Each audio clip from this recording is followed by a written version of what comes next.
It is Friday, and it is time for the Why So Serious show. I'm Jesse Morrison, joined alongside Matt Kling and Max Bechtold. And football! Max, Football! football! Matt, you got to say it. Football! Football! Football! Everybody at the same time. 3, 2, 1. Football! I'm chilling. I'm sorry. It's fine. It works. It works for the show. But did you all watch that amazing performance by Deshaun Watson? Listen, I watched that game for the garbage points, okay? But for fantasy football, that was the best I felt since February 2nd last night. And I was working last night, as I'm working right now. Well, I'm on a dinner break, but last night was great. Last night reminded me how much I absolutely am obsessed with fantasy football because I have Mahomes in almost every league that I'm in, all but one offense-only points. I believe it's the one that we're in together. But I have him in all but one league. And last night I was sitting there watching a 31-7 game just praying that a team I didn't care about would pass the ball. So that just shows me how much I care about fantasy football and how happy I am to have it back. I'm pretty upset because we are playing in a 5-team defensive player-only league with 2 bye weeks because, you know, who wants to pay attention to a defensive player-only league every week of the season? But unfortunately, I had a Texans player on my bench. He had 4 points, and Evan Osherwitz, the often co-host of the show, he had a guy playing, and so he's beating me 4-0 instead of it could be tied 4-4. So I'm a little upset about that. Haven't started any. None of my players have played in the 18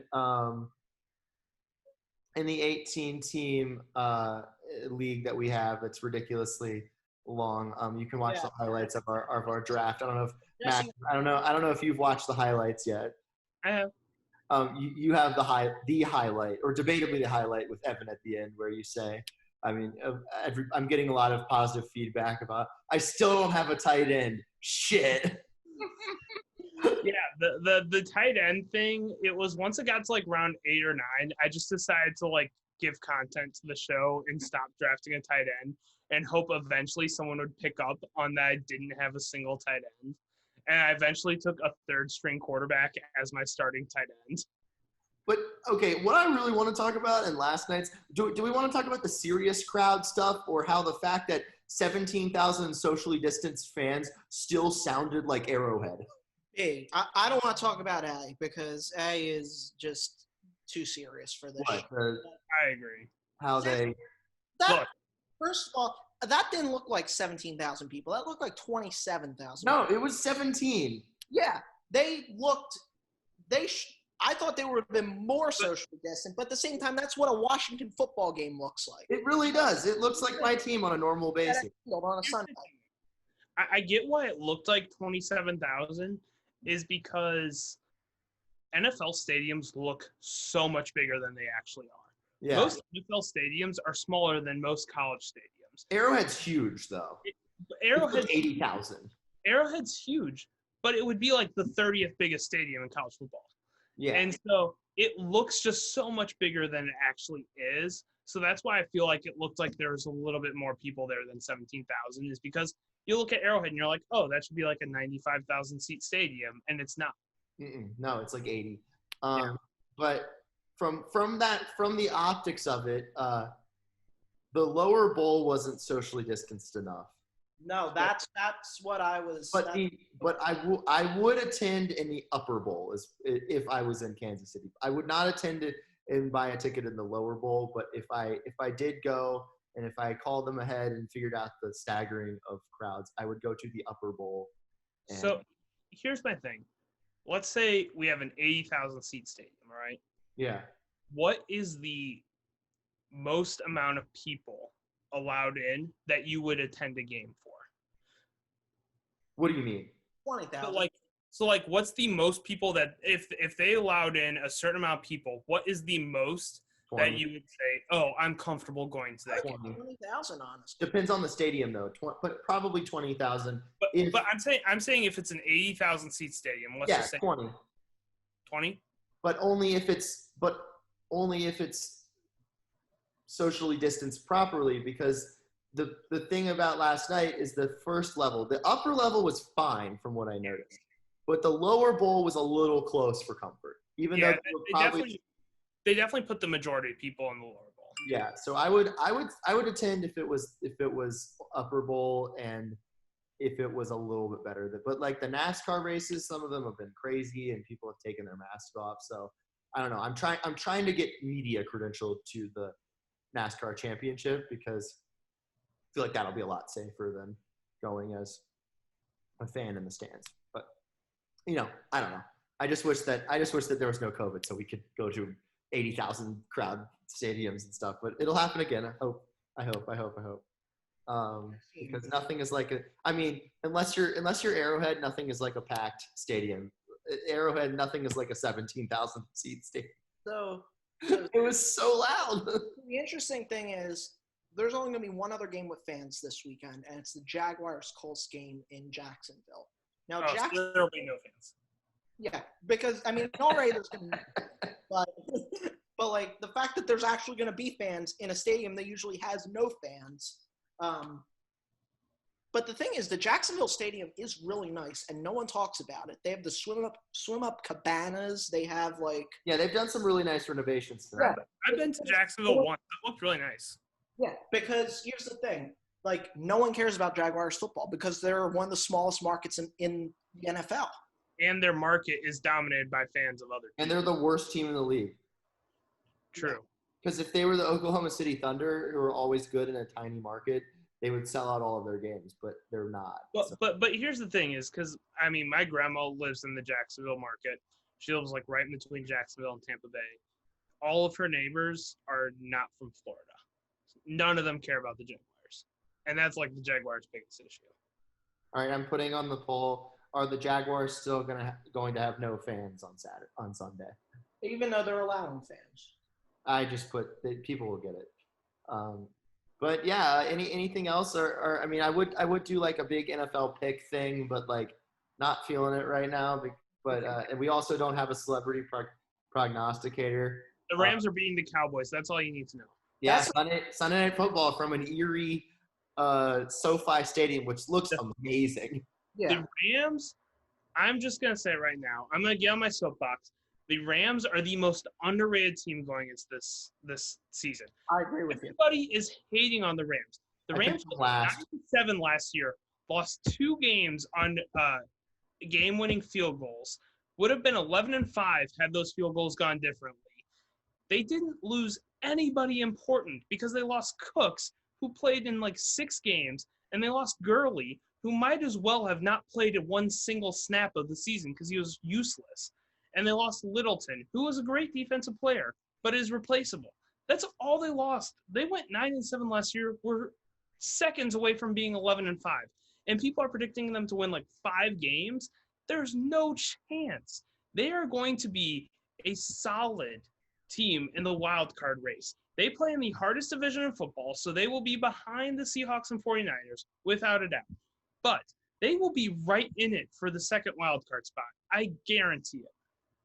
That's my soapbox. I'm not going to. I can't wait to keep that clip and share it with at Freezing Cold Takes on Twitter once the Rams are 7-9. Go ahead. I'm going to say right now that I can't give a cold or a hot take about the Eagles because the Eagles literally might be putting turnstiles on their offensive line, actual turnstiles. Which by the way, I feel like the term turnstile is such an insult for an offensive lineman. Well, you got to have a ticket to go through the turnstile. So, you got to be good to go through the offensive line. That's a turnstile. I don't see that it's that much of an insult. Yeah, put it on the poll. Is calling an offensive line a turnstile an insult? I think it is. I hear my father, who's been a season ticket holder for the Eagles for so many years, turnstile Tobin or whatever. I don't know. But anyway. I don't know, because I feel like a turnstile is I feel like a sieve is a better thing because you don't need any issues with a sieve. What? But the thing is, you're not a turnstile is something you go through to get something, and you're supposed to go through to do it. As the offense, you don't want them coming through you. So your offensive linemen should be more like brick walls than turnstiles. Also, are they doing are turnstiles still a thing with COVID? Like, do you still have to go through the turnstile, or do they just like scan you in? Also, what kind of turnstiles do you guys prefer? Do you prefer like the old-fashioned kind, or like, you know, like the metal detector? Like, what's your favorite kind of turnstile? Do you physically touch the turnstile? No, I use my hip. Okay, I use my hips as well. Yeah. My legs. I don't think I've ever used anything but my hip. By the way, that reference was to Wisconsin hockey. They yell "Civ" at the goalie every time he lets up a goal. Go Badgers. It's a great underrated college sports tradition. Wisconsin hockey sounds like fun. Oh, it's insane. Like, I really want to go. It sounds more insane than games at Oceanside. It is. Well, cause like it's the second biggest sport here behind maybe football. Because it might be the biggest. It might have the most diehard fan base here. More than basketball? I mean, basketball's been good. Basketball is great, but it's not as beloved by like the fans as hockey is. Hockey's won 6 national titles, and so and like it had like Mark Johnson, who was the best player on the Olympic team in 1980 and stuff. Like Chris Chelios, like it has legends and stuff, like legitimate legends. So it's just got a huge following here. But anyway. But games at Oceanside, I gotta tell you, that is games at Oceanside are actually really cool. Like they get really into it. Yeah, because all these teams like Wisconsin come down there, they're like, oh, we're gonna stomp these guys in their little community rink, and then that place gets hopping with however small amount of fans go. They get shell shocked. The fans that show up get really loud. Oh, it's great. I mean, it's packed every game. I've never been to a game that's not everybody's in like sardines. Like, it's literally the worst place ever for social distancing. Like, no way they have fans at Oceanside if they play this year. No way. Like, you can't social distance that. But that's enough. That's enough of that. Love Island, Matt. Ugh, this show is so addicting. Like, the thing is, I've never watched Bachelor in Paradise, but if this was what Bachelor in Paradise would be, like, I'm pretty sure this would be better than Bachelor in Paradise. You have a couple weeks of these guys and gals intermingling, forming relationships, and then they're down to 5 couples, and then they split them up. They send the guys to Casa Amor at the Rio. The girls remain at the Cromwell on the top floors, I should say. Their villa's on the top floor. They have a great restaurant there. Yeah, and then they bring guys up to Love Island, a.k.a. the Cromwell, and a bunch of girls to the Rio. Now, the girls, the new girls are feistier than the new guys. And let me tell you, that Mercedes, woo, she, I'll just say she's a wild child. Oh, I thought you were going to comment that you really liked her and she was your new I have not formed a crush on any of these girls yet, I thought you liked Mackenzie, my friend. We're friends. I like your friend Mackenzie, and I like By the way, Max, I've seen her at a D-backs game. That's about it.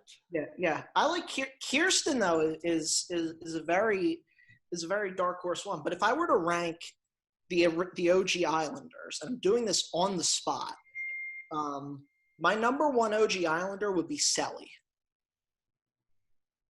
Well, okay. You're not. Wow. Wow, I'm super into this. Yeah, Selly would be 1. Mackenzie 2. I would go Johnny 3, Connor 4. I would go Kirsten 5, Carrington 6. Actually, no. I got to put Moira in the top 5. Moira is all right. Moira's number 3. I'm going, and I'm doing these on the spot. I'm sorry, but it goes Selly, Mackenzie, Moira, Connor, Johnny. I can't think of the rest. All right, Matt, what'd you do in Philly when you went home I last went week? to a Phillies game. How about that? You stood outside of the game with an air horn, is that right? I did not blow an air horn, but there were air horns. There Yeah. were ladders. There were drums. There was. By the way, hold up. Sorry to interrupt.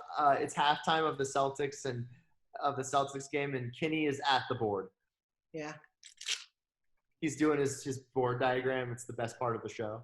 Yeah. I wish I had. The NBA, the greatest pregame show, post-game, halftime show of all time. I wish I had the same technology at Fox 5 News Local Las Vegas, but Yeah, but how was the game, Max? How was the game? the game itself, me and my dad were only there for like 5 innings. We got there in the third. We literally get there. Rhys Hoskins hits a home run, and like there's about a dozen or so people there. These 5 guys run out into the street, start doing push-ups, and then you mentioned the air horns. There was a cowbell. There was a drum. People were standing on ladders to actually see the game. Me and my dad and some other people were just watching through the gate on the television screen. It was in real time. There was this old guy who's named Butch who is just absolutely crazy. He started reciting 2 poems, which were basically love letters to Bryce Harper, which I'm surprised you haven't done yet, Jesse. Oh man, Bryce Harper, 254. Yeah, he's struggling right now. I don't know what it is with that guy. He's so overrated. Shut up. He's our Lord and Savior in Philly. By the way, they're losing the second game of the doubleheader right now to the Schnell's Marlins 4-2. But it's the Marlins. I thought only we were playing doubleheaders because we play one 4 times a week. No, the Marlins, of course, they're playing doubleheaders. They're playing 2 doubleheaders in a 5-day span against the Marlins. Baseball's back on the brink, by the way. The Giants had COVID cancellations. The thing is, there's like a COVID cancellation every week. So anyway, the experience outside of the Phillies game is what the experience should be inside of baseball games. Loud, enthusiastic, almost paying attention to every pitch. That is what I don't miss about baseball, is the lackluster fans that show up, or fans. They're spectators. People. That's me. No, Max, you know what? I wouldn't put you in that category. When we were at the Cardinals D-backs game, you were like definitely into it, and you were very much talking about how you knew the players, you knew their stats, kind of thing. So I would not put you in that category. I'm much more into my next. The people that pay attention. No, there's a difference between the people that pay attention to the game and the people that are loud and cheering the whole. When they don't know what they're talking. Yeah, I hate that too. No. I'm talking about that as American sports fans, we need to have more of those at baseball games. We have them at football games, every game, and it's great. And we have them at hockey games, for the most part. A lot of basketball games as well. But baseball, it's not like that. No. Think of the Inferno at Arizona State football games, which is, I'm not going to comment on it, but just say, imagine putting the Inferno at a baseball game.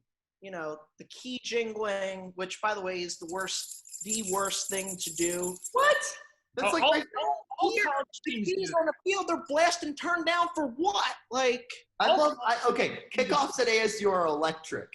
That's probably the best part of it. That's probably the best part of an ASU game. You get "Go Devils, go," and then you get the noise in the stadium is the better part than the stupid key jingling. It adds to it. I love it. All college teams do the key jingling though, and I finally figure out what it's for. Do you guys know what the meaning of it is? No, and I'd like to know right now. It starts the drive. The drive. Wow. I got it. But Tech does it on third down on defense. I don't know why they do that. Well, it's because it's just loud. And they do this. They play. If you ever watch a Virginia Tech game and you hear.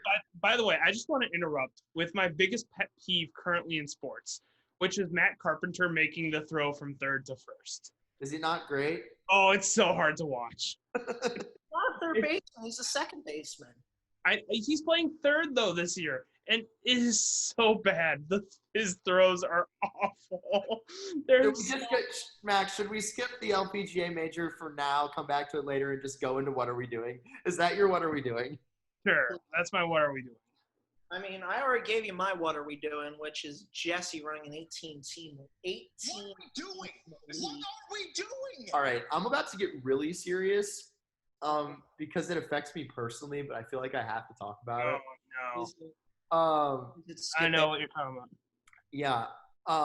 I've not been very open with this. And I'm gonna think of a rant to follow up on that. I've not been very open with this, but like I suffer from like mental health stuff and depression, and Skip Bayless discrediting Dak Prescott yesterday for his depression makes me so sad, and like makes Dak my favorite player in the NFL, even though I hate Dallas. And like it's just like I think usually like I laugh off Skip Bayless, but like he didn't really apologize. He just kind of said his comments were misconstrued, and I just can't take that dude and just like his lack of empathy for others and anybody that discredit. It's like like I really hope that he gets reprimanded for this, because like if we're gonna like mental health is a huge crisis in America and around the world, just like racism and all these other things. And so like we need to make sure that like I'm not for canceling anybody. I'm hoping that he gets like his facts straight on it, but like I do think he needs a lengthy suspension or a firing from that, because I think that it's horribly insensitive to a large portion of the population, including myself. Rumor has it his contract's ending. So you don't think they'll renew it though? It depends. But yeah, I just want to touch on that too, because I haven't talked about it with many people either, but I've had extremely serious issues as well, and I've had some friends with extremely serious issues, and the way Skip Bayless talked about was unbelievably damaging, and I'm appreciative of social media for holding him accountable, because Dak Prescott's coming out and being vocal about the stuff that he's gone through, it can seriously help so many people in this country, especially since yesterday was National Suicide Prevention Day. It can help so many people in this country, and so I'm happy that a lot of people pushed back on Skip's comments, defended Dak Prescott, raised Dak Prescott up, and made his comments much more visible.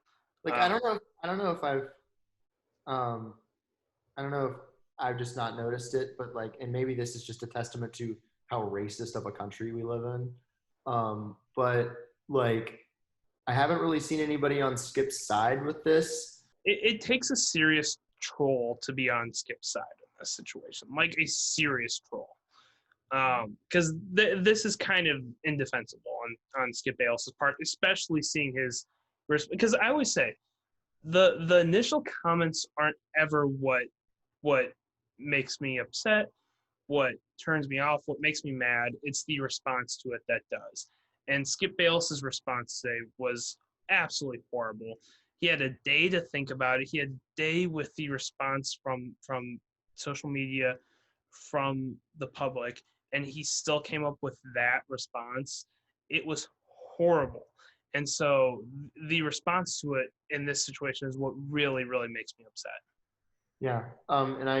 Definitely. I mean, that's how it is with a lot of things for me. And as far as like, this isn't the first time Skip's been super insensitive. Like, I mean, like sexuality is a personal thing that should be someone's decision to come out or whatever, and not, we don't know. I think he said he's not, but we don't know about Troy Aikman's sexuality, but he came out and wrote in a book that the rumors around Dallas Cowboys camp was that Troy Aikman was gay, and like that it's just not his job and not what he should be writing about. And so And regardless, I know that just is in society, and especially at the time when he wrote it. But it's like that shouldn't be a gotcha thing either. And Skip tried to use it as that. 100%. Yep. And so I don't know. I'm not. I will definitely ignore Skip more than I already have. Yeah, and that's the key is ignoring him because his whole career, and it's been to certain levels of seriousness, but his whole career has been built on getting a reaction. He doesn't care if it's a positive or negative reaction, and neither does Fox Sports. They just want a reaction. Yeah. And you know what? People were tuning into FS1 this morning to see if he was going to apologize. So you know what? Their ratings probably went up through this whole situation. I didn't tune in. I didn't either. And I feel bad for Shannon Sharp because I think Shannon Sharp's a good person and he comes off as a really decent dude. And I don't know who's hosting that show now, but I feel bad for both of them having to come into work every day with that guy. So yeah. Anything else do you guys want to touch on, Matt? Look, I hate the Cowboys, and I'm finding myself with more respect to Dak Prescott. Literally the only other Cowboy that I like, and this is weird to say, is Troy Aikman because I'm just used to him on the call on Fox every week. Like, I always like Jason Witten. I think he's a consummate professional. He's now a Raider. Terrible broadcaster, but consummate professional. Yeah. Which, I mean, by the way, is it weird to say that Troy Aikman and Joe Buck are the best duo in football? False. Collinsworth and Al Michaels are still a thing. They're good. They're good. But I like Buck. Tony Romo. Jim Hanson Romo. What? You're gonna be biased because golf. Dan's way better at golf. He's a little chill for football. But football, and Romo is by far the best color guy in football. But I will say that Al Michaels. Here we go, Jim. Al Michaels seemed a little bored last night. Like he'd been doing this for a while. He was like, into the end zone for a touchdown. Okay, let me over Michaels and Collinsworth. They've been doing this together. They've been doing it for like 10 years. Buck and Aikman have been together for like 15 plus years. But that's the thing is I don't watch every Buck and Aikman game, so I can deal with them. That's why Collinsworth and Aikman or Michaels get old. It's like, okay, I watch every single one of their games. I get it. Yeah. Honestly, Steve Levy, Brian Greasy, and Louis Riddick are going to be great. I love Louis Riddick. I like Steve Levy on play-by-play. Not sure about the Brian Greasy thing. I would have gone Pat McAfee, but I know that they're not going to do that. Imagine Pat Mac on the Monday Night Football booth, though. That'd be great. It's not doing the Thursday night college games anymore. Yeah, it's because Adam Amin and that was the crew I would have gone with, but Amin left. My buddy Adam Amin left. Adam Amin's on Fox with Mark Schlereth, another ESPN. Wait, so did the old guy retire? Stockton's like an alternate this year because no. I don't like Dick Stockton, and you know who else I met Dick Stockton last year. It was great. He's not calling tomorrow night's Golden Knights game. Kenny Albert, that guy, Kenny Albert, along with Pierre Maguire and the shooting and the save made. Kenny Moose and Goose.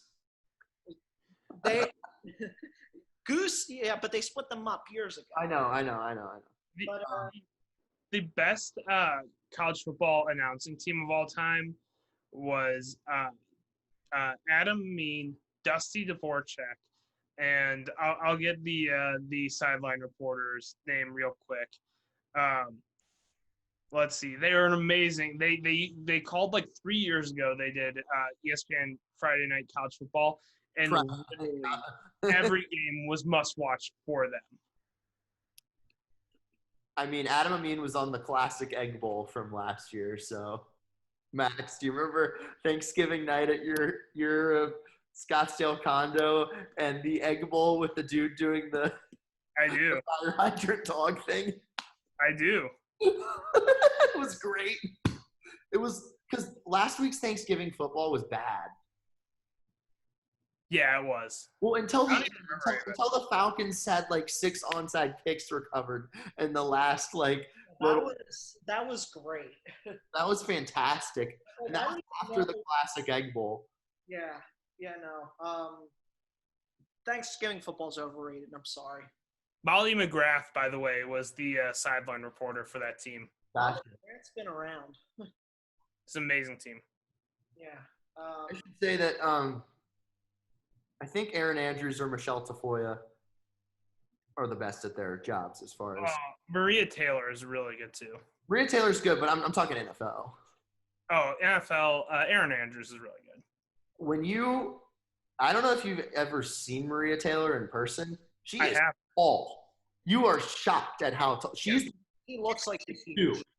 So I went to College Game Day in Athens, Georgia last year for the Notre Dame Georgia game, and I was walking around and like College Game Day, like most of the personalities just like walk around because like they have to go to like that like weird football field set in the middle of it and stuff like that. And so I walked right next to Maria Taylor. She was like that on me. Like, she was so tall. And then I also walked by David Pollock. She was a college volleyball player. Like, she was an athlete. She wasn't I think she was D1 at Georgia, actually. Yeah. She's super tall. And then also my favorite story is that I walked by David Pollock. And I was in Athens, Georgia for Georgia Notre Dame. But that same day, the second biggest game of the day was Wisconsin-Michigan. They were both top 15 teams. I was wearing a Wisconsin sweatshirt. David Pollock walks by me, looks at me, hits me on the shoulder, and goes, "Wisconsin, yeah!" and walks right by. Did he go to Wisconsin? What? Did he go to Wisconsin? No, he went to Georgia. He just said, "Wisconsin, yeah." He hit me so hard. He was a All-American linebacker. So, he doesn't have much self-control. He hit me with serious force. Like, I could have almost pressed charges on him. And I went, like, way back. And he was like, "Yeah, Wisconsin." I love it. Max, I don't know if your sentiment is shared, but I have no motivation in college football this year. No, I'm watching it. I'm a degenerate, so. Mizzou! What? You're a Hokies fan. No, I'm a Mizzou fan. What? Here, just a second. Like Give me the ninth best SEC team. Look, here's my thing about college football is, yeah, it's great that some are back, but it's not great that not all of them are back. And No, it's not great that any of them are back. They should all wait till like late November and play an 8-game schedule from November to December in January. Well, I mean, New Jersey is that. Dorial Green Beckham. Wasn't he like arrested? Yeah. He was beast though at Mizzou. Why do you have so many random jerseys, Max? Well, Mizzou, here's the thing. Before I went to ASU, Mizzou was my number 2 college team. Yeah, it's a good journalism school. And my grandparents are huge Mizzou fans. Well, my grandma is. My grandpa was. But, yeah, she's a huge Mizzou fan. So Mizzou has always been my number 2 college team behind Wisconsin. Obviously, ASU and San Jose State have taken those spots, but now that none of those 3 are playing, it's all Mizzou. When Virginia Tech rounds out your top 5. Right now, that number is owned by 2 players. Chris Abrams-Drain. He is a freshman from Mobile, Alabama. 5'11", 179 wide receiver. And then you got outside linebacker, freshman. He's probably redshirting as well. Johnny Walker Jr. Johnny Walker. I love that name. Yeah. All right. Well, do you guys want to go into Mount Rushmore or Flash in the Pan stars, or do you want to just talk NBA, or do you just want to wrap things up? I'm going to depart for the night because I'm working. So What do you want to do? By the way, next week I'm making a big move, so and I'm actually announcing on Twitter very soon. Still at my station, shifting shifts. So you might be talking to me as I'm waking up next week. So that's all from Las Vegas for you. Max, do you want to do any? What else are you? Oh, LPGA major. Let's do Rushmore first, then we'll do LPGA, then Dancing with the Stars, then whatever you want. Oh yeah. That's right. All right, let's do Mount Rushmore first. Okay, Mount Rushmore. All right, Mount Rushmore, Flash in the Pan stars. Max, who's your first? All right, my first is a very controversial choice. is Jordan Spieth, who was proclaimed as the next Tiger Woods, had a few amazing seasons. I will give him all the credit in the world. Collapsed in the Masters one year, then won a British Open, so had a nice bounce back. Now is not ranked in the top 60 in the world. Just think about that. I bet any of our listeners who have heard the name Jordan Spieth, because he was the biggest star in golf for years, did not know that he is not currently in the top 60 in the world. He is a total flash in the pan. He will not recover from this current situation he's in. All right, my first one is RG3.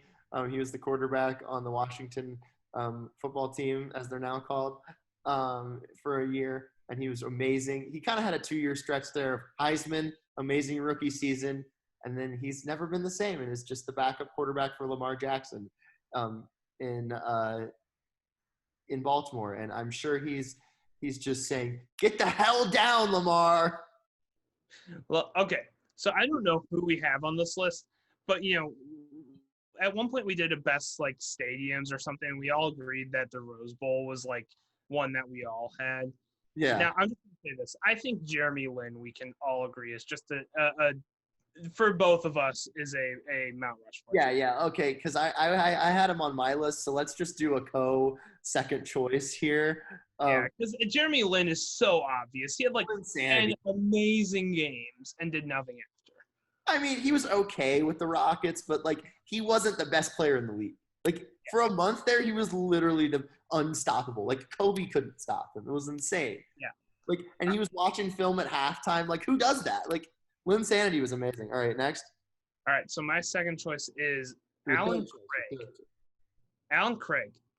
Do you recognize that name? Pawtucket Red Sox, great. So Alan Craig was Albert Pujols' replacement at first base. Yeah, he was better than Albert Pujols for a couple of years.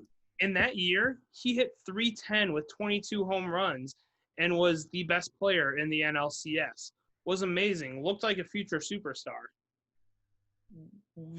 I don't think anybody who is watching this has ever heard of Alan Craig. I mean, I have. Yeah, I don't. Red Sox great, but I've also heard of Jamie Carroll. Yeah, and that's the thing is, Alan Craig was an MLB superstar for 1 year. Yeah, he was an all-star, one of the best players in the league. People talked about him, but he had nobody remember him. He had .310 with 22 home runs. Cardinals fans loved him. They embraced him he was the next superstar. And I don't really know the last time he ever played in Major League Baseball. 35 now. Jeez, 35. I remember when he was a young player. All right, my I guess third one is Tim Tebow. Not counting his college career, because that was the best of all time. Talking about his NFL career, nothing was more electric than that Tim Tebow season with the Broncos, where he would just screw it up the whole game, and then he would go down a drive on the last drive of the game and win the game, and then you were just goodness, Jesus.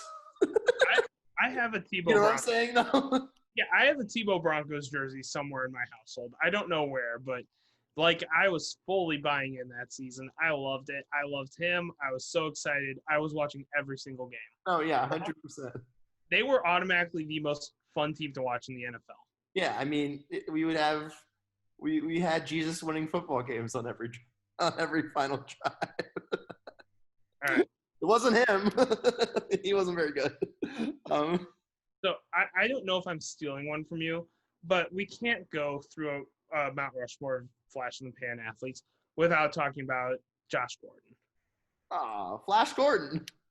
Had literally his nickname. Had 1,400 yards and 13 touchdowns as a rookie. And obviously, other things have gotten in the way of his career. And I root for him every single year and hope that he can make a comeback. But for right now, he's got to be included on a flash in the pan athletes, because for a year he looks like he was the next superstar of the NFL. All right, my last one is Mark Fidrich. He was a pitcher for the Tigers in the late 70s that my dad always talks about. He was really cool for a couple of years. He was one of those crazy pitchers that would talk to himself on the mound and stuff. So he was a big time Like he's just one of my dad's favorites. So I just doing that because my dad told me who he was, and he was nicknamed like the Bird or something because he looked kind of like a bird apparently. So yeah, Mark Fidrich. Max, do you have any other bonus people? Well, Anthony Kim, who was the original next Tiger. It seems like every next Tiger busts out. Hope that doesn't happen with Colin Morikawa. I don't will. But Anthony Kim was the next Tiger Woods. Won like 4 tournaments in 2 years. Was supposed to be the next superstar. In like after 4 years on tour, retired because he just couldn't handle the pressure and had a lot of issues in his mentality and stuff like that. And then also, I mean, come on, we have to mention Peyton Hillis, Madden cover star, who had literally one good year out of like amazing face mask game though.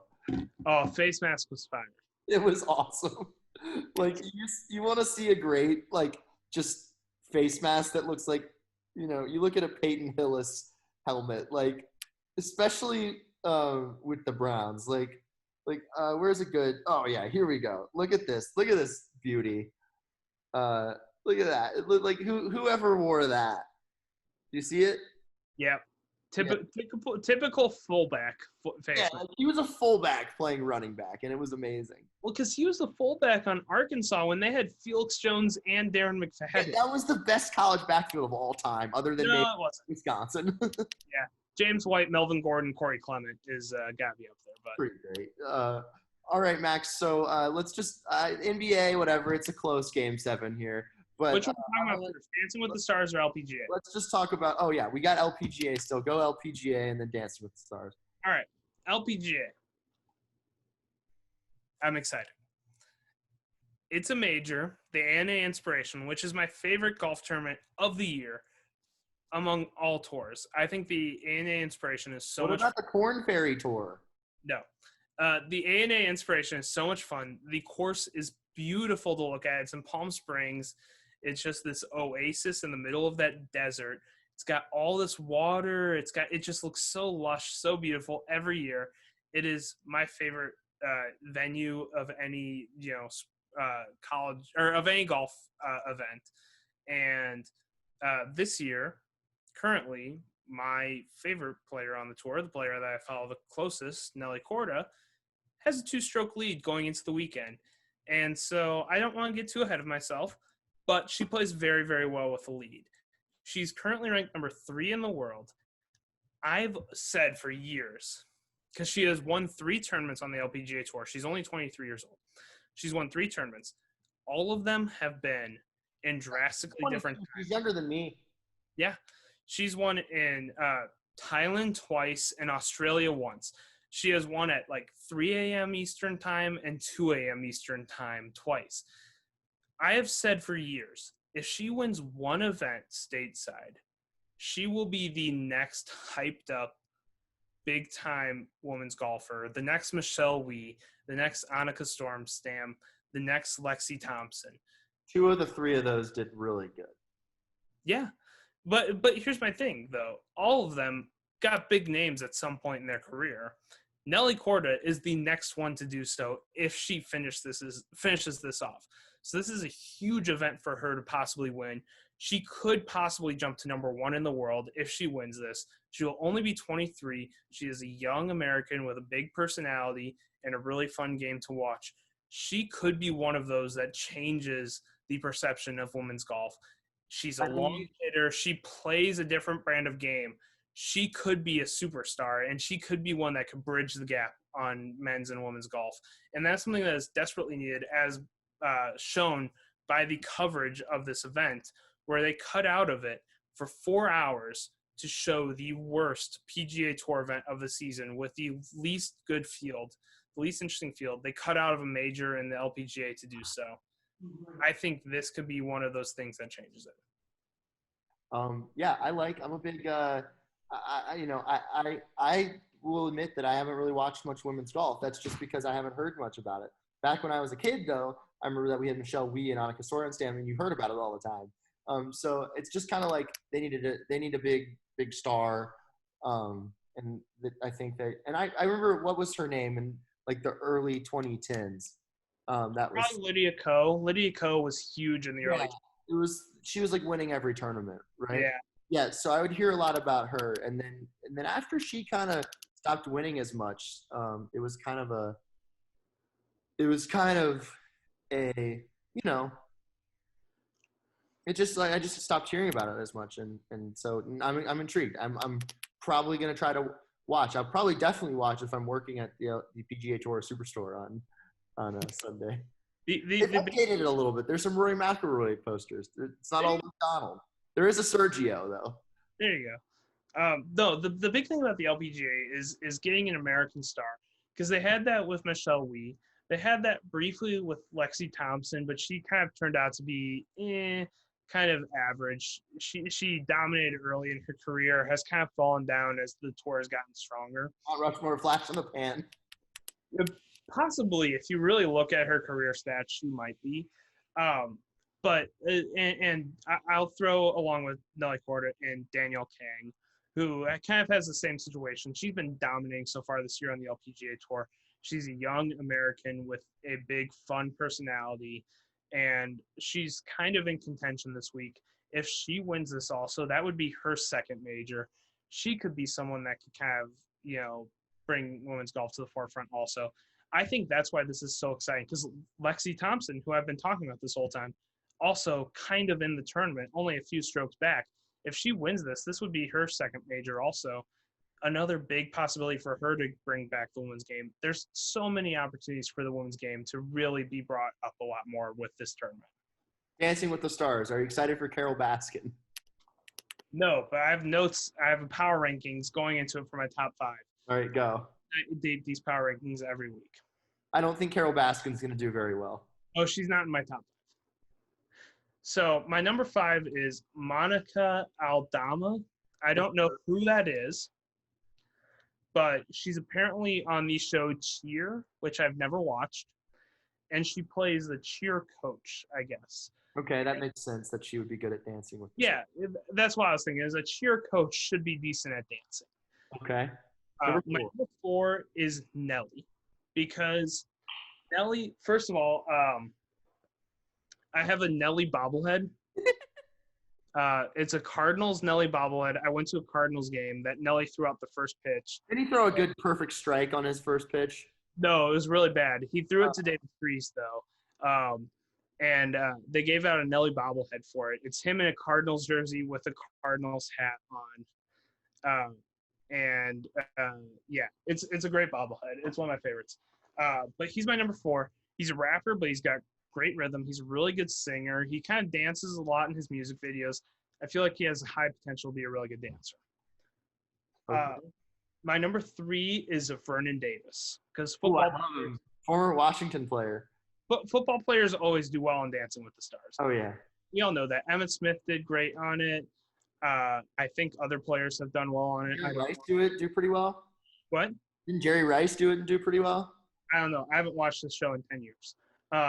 But I know that a lot of football players do really well on it. It's a pandemic. I have to watch random shows now. Number 2 is my top 2 are kind of unfair, because I both kind of consider both of them professional dancers. My number 2 is Johnny Weir, who is an ice dancer, which dancing on solid ground should be easier than dancing on ice. So makes sense. Good at it. He should be great at it, because he's basically already doing this show, except harder. Then my number 1 is AJ McLean, who is also essentially a professional dancer. He is the best Backstreet Boy. He is the only one that knows how to both sing and dance. I think he's got a real indictment on the group. What? It's a real indictment on the group. It is, but here's my thing. They've got one amazing singer, which is Brian Luttrell. They've got 2 really good dancers, which are Kevin and Nick. Then they've got Howie, who is just also there. Basically got a participation trophy to be there. Nick is like the heartthrob of the group also, along with being a good dancer. And then AJ is the only one that knows how to both sing and dance. and he's going to be on Dancing with the Stars this year. I think he is the clear front runner to win. And so he is my choice. He is my number one in my power rankings right now. So that's my. All right, here we go. That's it. That's all I'm going to do for today. And I'm just going to update tonight's polls. I don't want to go back into like Tuesday nights. We haven't done a real show since Tuesday. Tonight's polls are the Jaguars still going to have no fans on Sunday, 83% yes. Then is calling an O-line a turnstile and insult, 67% yes. All right, that'll do it for this edition of the Why So Serious show. We thank Max and Matt for coming on. And yeah, we'll see you all on Monday.